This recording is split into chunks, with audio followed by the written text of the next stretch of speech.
এই মাছের ঝোল, আমার রুই মাছের ঝোল, আর তার সাথে কচু আলু দিয়ে বাটা মাছের ঝোল রেডি হয়ে গেছে বন্ধুরা।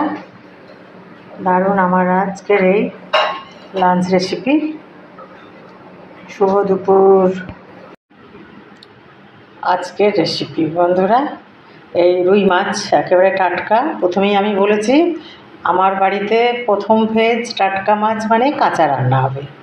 এই কাঁচা মাছের ঝোল আমি তৈরি করতে চলেছি। তার মধ্যে আমি এই মশলা দিয়েছি পেঁয়াজ, রসুন, কাঁচা লঙ্কা বাটা, তার সাথে একটু জিরে, কাঁচা জিরে, আর আছে লবণ, লঙ্কার গুঁড়ো, হলুদ গুঁড়ো, কাঁচা লঙ্কা কয়েকটা। এর ওপরে সর্ষের তেল দেব, দিয়ে ভালোভাবে মেখে বসিয়ে দেবো।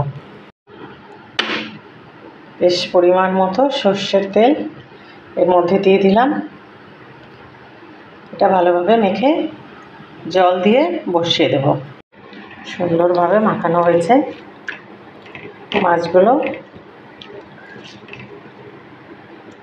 এর মধ্যে আমি গ্রাইন্ডার ধোয়া জল কিছুটা দিয়ে দেবো।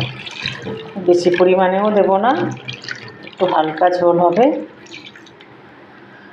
একটু কালো জিরে দেবো এর মধ্যে,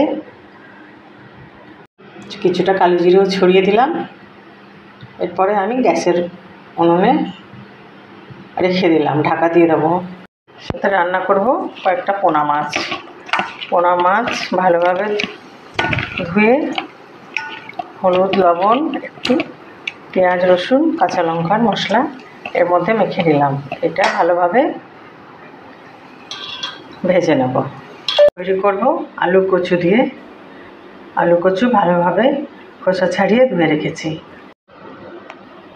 এর মধ্যে একটু তেঁতুল ভিজিয়ে রেখেছি, তেঁতুল গোলা জল ওর মধ্যে একটু দেবো। এটা একেবারে পুরোপুরি আমাদের দেশওয়ালি রান্না বন্ধুরা, অতিরিক্ত সুন্দর, মাঝে মধ্যে খেতে ইচ্ছে করে, তাই আজ আমি রান্না করছি। আলু কচু কষানো হচ্ছে।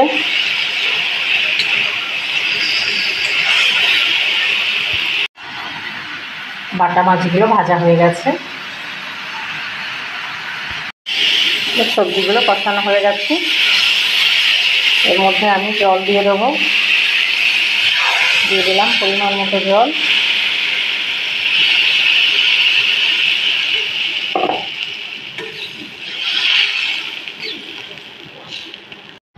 আলু কচু বাটা মাছ দিয়ে রান্না হচ্ছে। আলু কচুটা গলে গেছে। এবার এর মধ্যে আমি একটু তেঁতুল গোলা জল দিয়ে দিলাম। এত সুন্দর হবে না বন্ধুরা এই রান্নাটা, আপনারা যদি একবার ট্রাই করেন বারবার ইচ্ছে করবে রান্না করে খেতে।